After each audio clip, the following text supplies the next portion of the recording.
யானையும் பாலமும். ஒரு காட்டில் மிகப்பெரிய யானை ஒன்று வாழ்ந்து வந்தது. அந்த யானையின் உருவத்தை பார்த்த இந்த காட்டில் வாழ்ந்து வந்த மற்ற விலங்குகள் அதனை பார்த்து மிகவும் பயந்தது. அந்த யானை வருகின்ற பக்கம் கூட அந்த மிருகங்கள் போவதற்கு பயந்தன. மேலும் அந்த மிருகங்கள் தங்களின் குழந்தைகளுக்கு யானை ஒரு பெரிய அரக்கன் என்ற கதை சொல்லி யானை இருக்கும் பக்கமே போக விடாமல் தடுத்தது. இது எதுவுமே கண்டு கொள்ளாத யானை தன்னுடைய வாழ்க்கையை நிம்மதியாக வாழ்ந்து வந்தது. இருந்தாலும் குட்டி குட்டி மிருகங்கள் தன்னை அரக்கனாக நினைத்து ஓடி ஒளிவதை பார்த்து மிகவும் வருத்தப்பட்டது. தன்னோடு பழகாமல், தன்னை பற்றி எதுவுமே தெரியாமல் தன்னை எல்லோரும் உதாசீனப்படுத்துவதற்கு யானை மிகவும் வருத்தப்பட்டது. இருந்தாலும் தைரியசாலியான அந்த யானை தன்னுடைய வாழ்க்கையை வாழ ஆரம்பித்தது. ஒரு நாள் காட்டுக்குள் பெரிய மழை பெய்தது. திடீரென்று வெள்ளம் வர ஆரம்பித்தது. குட்டி குட்டி மிருகங்கள் வாழும் இடங்களை சுற்றி பெரிய ஆறு போல் தண்ணி ஓட ஆரம்பித்தது. அதனால் தீவில் மாட்டிக்கொண்டது போல எல்லா மிருகங்களும் உள்ளேயே மாட்டிக்கொண்டன. வெளியே வந்து உணவு கூட தேட முடியாத சூழ்நிலை ஏற்பட்டது. எல்லா மிருகங்களும் தங்களுடைய குட்டிகள் பட்டினி கிடப்பதை பார்த்து வருத்தப்பட்டன. அப்பொழுது அந்த பக்கமாக வந்த யானை இதையெல்லாம் பார்த்தது. ரொம்ப நாளாகவே தன்னுடைய வேலை மட்டும் பார்த்து கொண்டிருந்த யானைக்கு இதையும் பார்த்துவிட்டு ஒன்றுமே பேசாமல் அங்கு இருந்து நடக்க ஆரம்பித்தது. அப்பொழுது ஒரு குட்டி குரங்கு, யானை மாமா, எங்கள் குடும்பமே பசியில் கிடக்கு, எங்களுக்கு உதவக்கூடாதா என்று கேட்டது.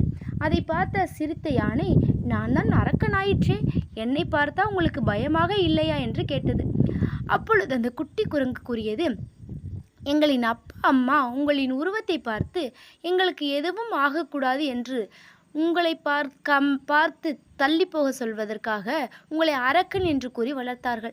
ஆனால் ஒருவரின் உருவத்தை வைத்து மட்டும் அவர்களின் குணத்தை எடை போடக்கூடாது என்றும் சொல்லியிருக்கிறார்கள். உங்களுடைய அமைதியான வாழ்க்கை முறையை பார்த்த எனக்கு நீங்கள் ஆபத்தானவர் என்று தோணவில்லை என கூறியது. முதல் முறையாக ஒரு குட்டி மிருகம் தன்னிடம் பேசுவதும் யானைக்கு மிகவும் சந்தோஷம். உடனே தன்னுடைய துதிக்கையை தண்ணிக்கு மேலே வைத்தது. உடனே அந்த குட்டி குரங்கு அது மேல் ஏறி வெளியே வந்தது. உடனே எல்லா மிருகங்களும் யானையின் துதிக்கையில் ஏறி அந்த இடத்தை விட்டு வெளியே வந்தது. அன்றிலிருந்து யானையையும் தங்களின் ஒருவராக நினைத்து பழக ஆரம்பித்தது அந்த குட்டி மிருகங்கள். தங்களின் குழந்தைகளையும் அந்த யானையோடு விளையாட அனுமதித்தார்கள் மற்ற மிருகங்கள். அதனால் ரொம்ப சந்தோஷமாக வாழ ஆரம்பித்தது யானை. ஒருவரின் உருவத்தை வைத்து மட்டும் அவரின் குணத்தை எடை போடக்கூடாது என்பதற்கு இந்த கதை ஒரு எடுத்துக்காட்டாகும். This video is sponsored by BuyMote e-shopping app. BuyMote e-shopping app is online shopping app. This app is available in Play Store.